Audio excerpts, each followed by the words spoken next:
আমাদের ছোটোবেলা থেকেই এত কন্ডিশনিং হয় যে আমরা অ্যাকচুয়ালি বড় হয়ে যা যা জানতে পারি ওগুলোর সাথে মেলাতে পারি না।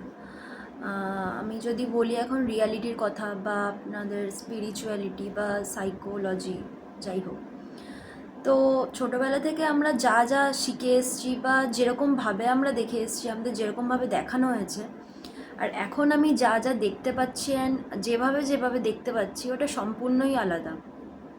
এবার এটার সাথে ডিফারেন্স কী?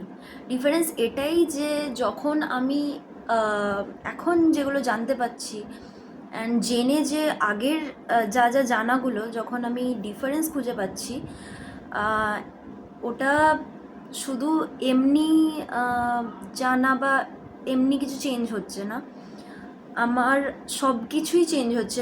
আমার পুরো মেন্টালি, আমার ফিজিক্যালি, আমার সব কিছুই চেঞ্জ হচ্ছে। এমনকি রিলেশনশিপেরও সব কিছুই চেঞ্জ হচ্ছে। মানে মা বাবার সাথে রিলেশন থেকে আমাদের ফ্যামিলির সাথে যা যা রিলেশন থাকে সব কিছুই চেঞ্জ হচ্ছে।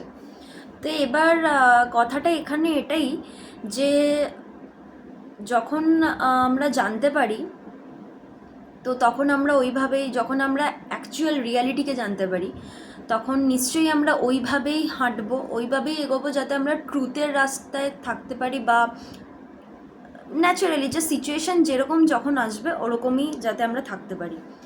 কিন্তু সেটা তখন আমাদের ফ্যামিলি মেম্বার বা যারা আমাদের ক্লোজ বা আমাদের আশেপাশে যারা থাকে তখন কেউই ওটা মেনে নিতে পারে না, অ্যান্ড ভাবে যে আমরা, ওই জন্য আপনারা শুনতে পাবেন যে অনেকেই বলে যে পাগল হয়ে গেছে বা কী হয়েছে কে জানে, এরকম কেন বিহেভ করছে। অ্যাকচুয়ালি ওই জন্যই বিহেভ ওই রকম করছে না। ও যখন রিয়ালিটিকে জেনেছে বা ও যখন প্র্যাকটিক্যালি বুঝতে পারছে ব্যাপারগুলো, তখন ওর অটোমেটিক ওই রকমেরই বিহেভিয়ার আসছে। এটাতে কোনো এরকম মানে নেই যে আমি আমার মা বাবার সাথে এরকম বিহেভ করছি যেটা অন্যায়।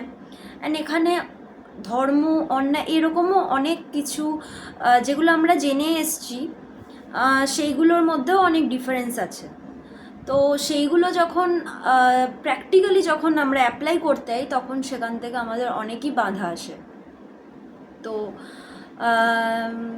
যেটার জন্য বলা যে ওই জন্য আমাদের যাদের যাদের সাথে রিলেশন থাকে বা যারা যাদের আশেপাশে যারা আমরা সারাউন্ডেড, তো তারা আমাদেরকে ভুল বোঝে, ন্যাচারালি তাদের সাথে একটা আর্গুমেন্ট হয় বা একটা স্পেস হয়ে যায়। তো এটা অ্যাকচুয়ালি কিছুই না, এটা একটা প্র্যাকটিক্যাল অ্যান্ড যদি সোজা কথা বলতে হয় দেন এটা একটা ওপিনিয়ন। আমি অ্যাজ আ ইন্ডিভিজুয়াল আমার একটা ওপিনিয়ন, বা আপনি বা যে কেউ যে আমার পাশে থাকবে, সবার একটা ওপিনিয়ন থাকবে। তো ওপিনিয়ন কখনোই এক হতে পারে না। আর তাই জন্যই আমরা এক এক রকমের মানুষ, এক রকমের পারসেপশন আমাদের, এক রকমের একটা ফুলকে আমি যেরকমভাবে দেখছি অন্য কেউ অন্যভাবে দেখবেন, তাই জন্যই ওপিনিয়ন ডিফার করে। তো এটাই বলার যে এটা কোনো পাগল হয়ে যাওয়া বা কাউকে অসম্মান করা না, এটা একটা জাস্ট প্র্যাকটিক্যাল আন্ডারস্ট্যান্ডিং, এটা ওইখান থেকেই আসে অ্যান্ড এটা খুবই ন্যাচারাল।